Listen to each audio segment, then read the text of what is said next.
იცით როგორ ტიროდა ჩემი მეგობარი ბიჭი, ოდესაც გაიგო ყვანილი იყო.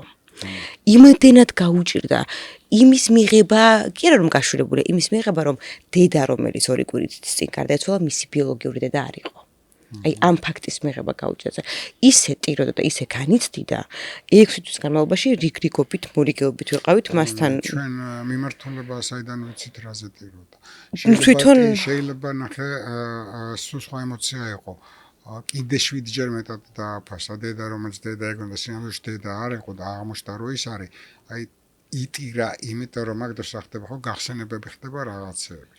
მე მჭირდა ესე ზუსტად. ხო, იქნებ ზუსტად იმიტომ რომ უფრო ძვირფასი იყო, გახდა იმ მომენტში, რომ თორმე მშობელი არ ყოფილა და როგორ შეიძლება მაგითო ქონდა ეგ ემოცია და არა იმის გამო რომ უბედურად იგზნო თავი რომ ბიოლოგიური დედა არის.